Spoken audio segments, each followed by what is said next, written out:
Status pengembalian artinya partai politik masih dapat mengajukan pendaftaran sampai dengan hari ini tanggal 14 Mei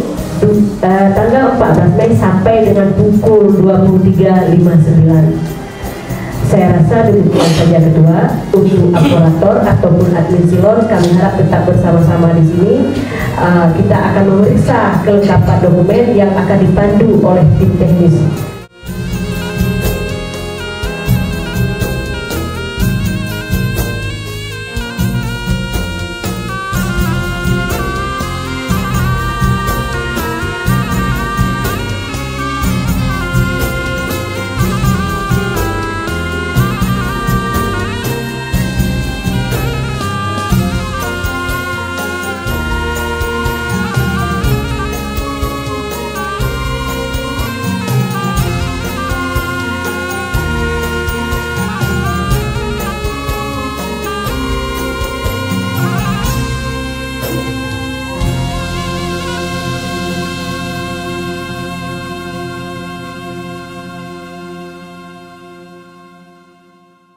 Alhamdulillah kita hari ini telah menyelesaikan dokumen pengajuan bakal calon untuk DPRK Aceh Barat Daya dari Partai Adil Sejahtera Aceh Barat Daya.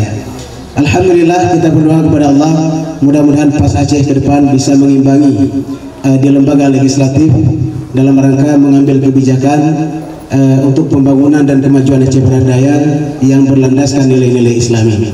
Mohon dukungan, doa dan kerja keras kita semua. Mudah-mudahan Partai PAS Aceh akan jaya ke depan. Partai PAS jaya, jaya, jaya. Caleg DPRK dari Aceh Barat Daya itu 29 orang. Alhamdulillah.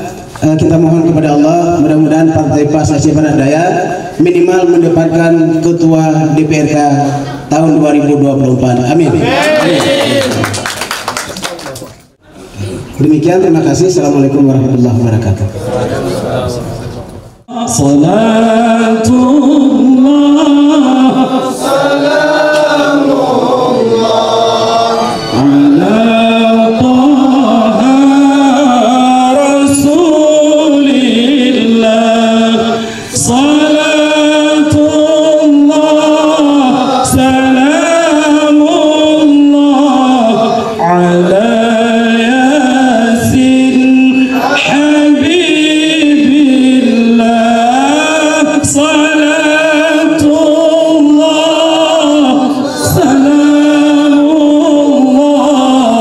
على ياسين